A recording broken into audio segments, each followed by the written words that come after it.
Grand Rising, Grand Rising. I just wanted to come in and do an update on the garden and how things are blooming in this time right now. Just have a little talk with the family and just show them my dahlias and my geraniums and the dahlias, but daylilies, the zucchini that came out of nowhere. It's a little late in the season, but yeah, I just really wanted to come and talk to the family about,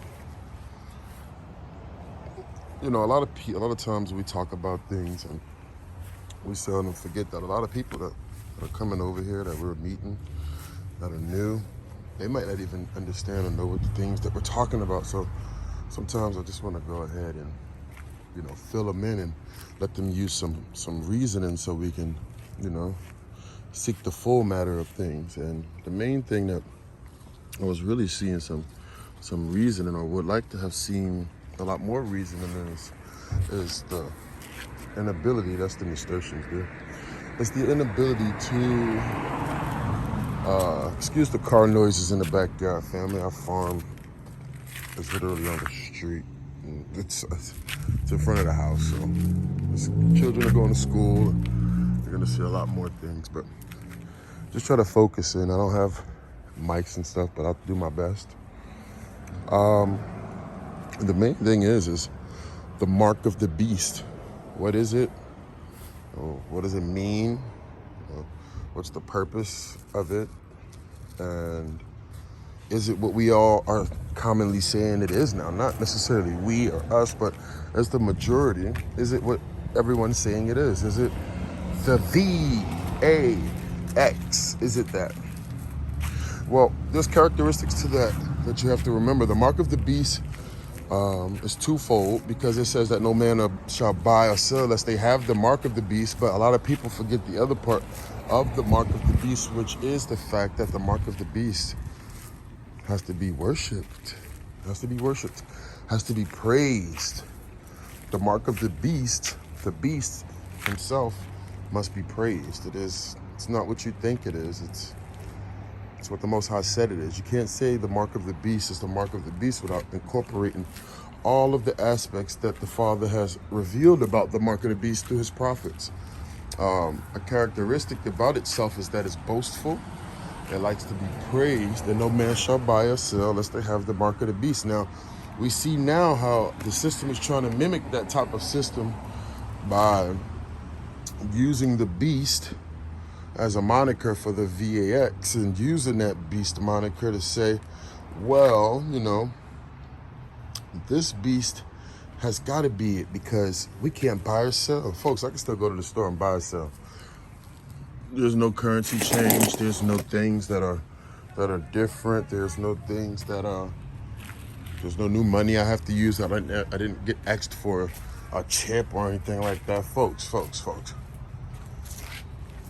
That cannot be the mark of the beast. They're still letting you have it as an option. Yeah, it's mandatory for some, but that cannot be the mark of the beast. The mark of the beast has to be worshipped and praised. So the mark of the beast that you're thinking of, that you're looking at, that you're hoping to get knowledge on, can only be one thing. It cannot be the multiple things that you're deciding that it is. It has to be that one thing that it is. And folks, the family, you don't know about the history about those whom were here in this land and how they were treated, because the people that right now that we're talking about, they literally, I'm gonna let that car go by too. It's a bit noisy. So the people that were being talked about worshiping this beast, they were loving it. They were enjoying their time. So you cannot say the mark of the beast is all of a sudden something that they don't love. Good morning. And it's something that is something now to be something else that you would want it to be. The mark of the beast is something that no man could buy or sell unless they had it. And during a time and period, if you wouldn't take a certain image or mark, you would get in trouble. You would literally be put to death. They were eating children and such back then, family. There was people who had to eat their children because they wouldn't accept the mark of the beast, because they already believed in God. They already believed in the Most High. They didn't believe that they needed to take a mark in order to get closer to the Father, because they believed that they were already closest to the Father. The main goal of that mark was literally to go on ahead and actually make people who didn't take it suffer. So if you already believed in God, and the mark of the beast is supposed to be something that they ordained and made, but that already happened, then what was that mark? That's a question you should ask yourself, because you're being lied to and history is hidden from you so it could create a new reality so you can think that that is the history that it is. No, family. I ask you straight up. If they were already believing in God, whom would not take the beast, then who could the beast possibly be then? The beast could only be one thing, family. Who came on the shores of Americas and came to these lands? When they went to the people of these lands, they wanted to wipe them out. Christopher Columbus, in his book of Christopher Columbus and the Book of Prophecies, he talks clearly about how he's doing the will of God, because the will of God from Genesis 15,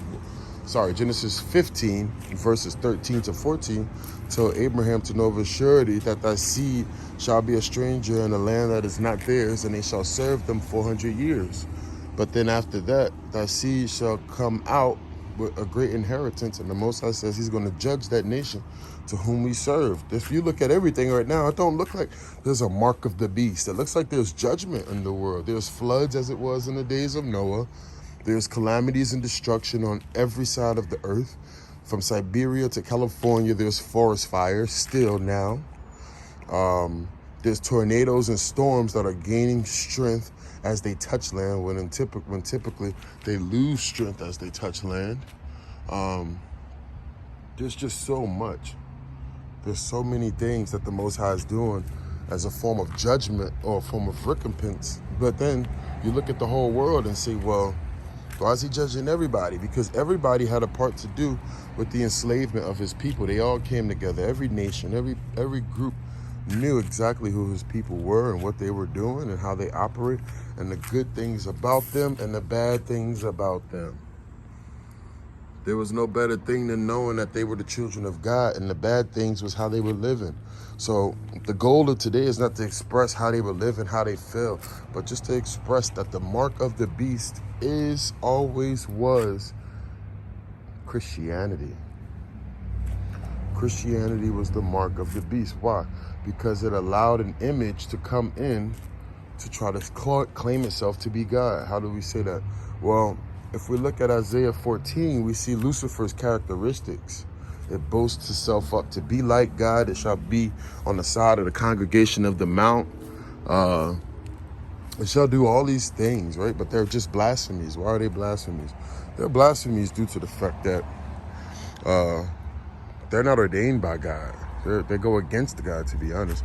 They go against God in the purest of senses, because God himself shall be worshipped and adored all the time. So if the Most High is not worshipped and adored, then these things that which people are trying to say is marks of the beast, they can't truly be that, because the mark of the beast must be adored. So therefore, where is there a sense of being like God and something else being adored or adorned?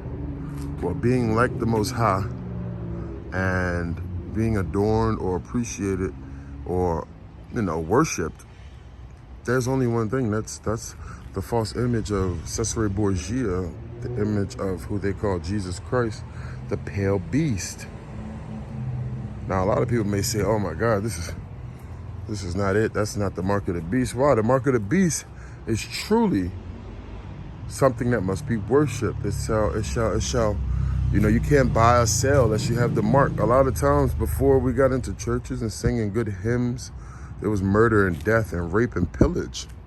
So there wasn't really this sense of love all and all love one another, because we can even remember from the days of Nat Turner where Nat Turner read the full Bible that the slaves were not permitted to have because he was supposed to be a slave taskmaster over them, working for his master. And Nat Turner read the Bible and saw himself as the Israelite and saw himself in a battle with the beast.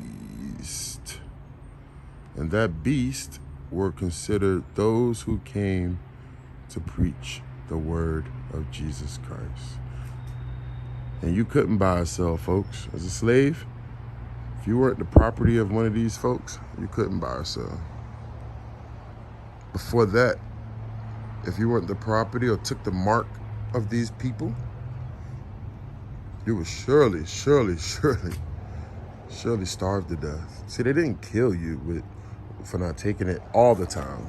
Most of the time they did. If you check the shores of Africa, there was a place where you got baptized or you died. Pretty much meaning, again, you take the mark or you die. So now when you see Revelations and the story of it and God's judgment and wrath, again, coming from Genesis 15, 13 to 14, you can actually see exactly how the Most High Creator has literally turned and said, if you have this mark, that's all of a sudden something that used to be wicked and cruel. That mark is now going to be something that the Most High does unto you. If you now have the mark, you're going to surely die. Why would they surely die if they have this mark, Most High? Because you shall do unto others as it shall be done unto you. He that leadeth into captivity must also go into captivity. And he that killeth with the sword must also be killed with the sword. He that causes hunger shall also hunger himself. So Most High, whilst those who have the mark of the beast will surely be put to death, Most High. Well, family, that's truly easy. Because the Most High lives by balance. And if you don't know it, you surely will learn it. All praise to the Most High. May the King reign forever. This was a wonderful little time to come together, share the garden with you, but also share some real wisdom. Like, what is the true mark of the beast? I pray that you get some enlightenment and that the Most High actually truly shows you those things which are in your face that you have eyes to see but cannot see, and have ears to hear that I hope to this morning you were able to hear. All praise to the Most High. Shalom.